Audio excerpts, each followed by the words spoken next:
Hi, I am Cy. Today I'm going to be reviewing this Slime 2-in-1 tire and tube sealant. Now, we are going to be using it on a bike. A good question might be, does tire and tube sealant, meaning the kind of slime that you can get in the auto department, work on a bike tube? Well, the answer is yes. That being said, I know this because I read about it, but I haven't personally tried it on bike tubes up to this point, although I have used the slime that was made specifically for bike tubes, and that works good. And I've also used slime self-sealing tubes. Well, on this bike, this tube is flat right now, and so we are going to go ahead and fill up a new tube with the slime self-sealing tire and tube sealant, and in a couple weeks we'll report back to make sure that it is still working. I'm also going to show you how to put it in, so let's do it. So here we've got our new bike tube that doesn't have any sealant in it, and you will need a tool that looks something like this in order to remove the inside of the valve stem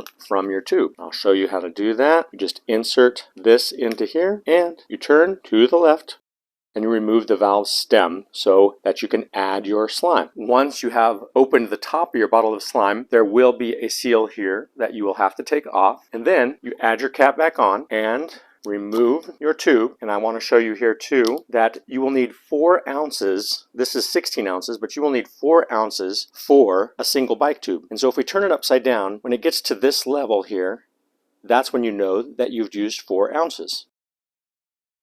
And so you go ahead and attach the tube to the top of the slime bottle, then put the tube around the valve stem after you've removed the insert from the valve stem. Then you're going to go ahead and start to squeeze the slime into the tube. And like I said, we'll take it down to about this level here. You can feel it going in. Just keep squeezing and check it to see if you've got down to the 4 ounce level if you're using it for a bike tube. We are getting pretty close. Just a little bit more left to go. And so now we've got it down, so we've used just about 4 ounces. So I'm going to go ahead and remove the tube from the bike tube, and I'm going to replace the valve stem inside the valve, put it back in using my tool, and you'll just screw it on all the way in.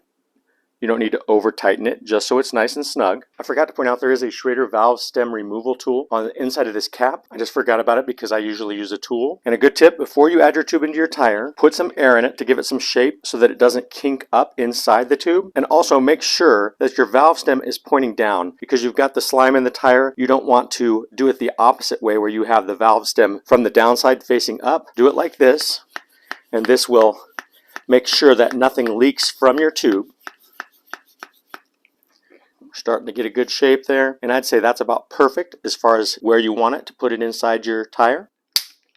Remove your tire from your rim. Pop your old tube out. Put your new tube in, and I think you can see here how having your tube pumped up a little bit gives it some shape and makes it easy to insert inside the tire. Then you want to line your valve stem up with the hole that comes through the rim and put it through, and just make sure it comes down straight like that. Put your whole tire back on your rim, then just reconfirm that you've got your tube aligned, and go ahead and put it back onto your bike.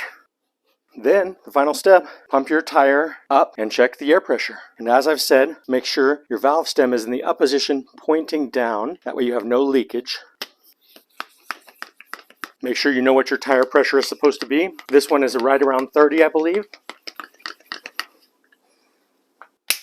And the final step, check your tire pressure. And check it in the position where the valve stem is pointing down again. And you can see here I'm just about at 30 psi where I wanted to have this tube. So we've done it. And the final step is just to check back with you in a couple weeks. In our area where there are lots of goat's heads that give us flat tires, that should be plenty of time to see if this bike is still working, meaning we're going to run over a lot of goat heads by then, and we'll see if it's still holding air. So it's been close to 6 weeks, and we've been through lots of riding experiences with this bike, and the tube is still holding air, which is awesome. So I'd say that it's safe to say that the Slime 2-in-1 tire and tube sealant works good for bike tires, and I feel good about recommending it to you. So I hope you enjoyed my review of this Slime 2-in-1 premium tire and tube sealant. If you did, please give me a thumbs up, subscribe to this channel, and share this video. Links are in the description if you want to help support this channel, or you can scan the QR code if you want to go directly to the product. Thank you so much for watching. Don't hesitate to call me back. 'Cause I won't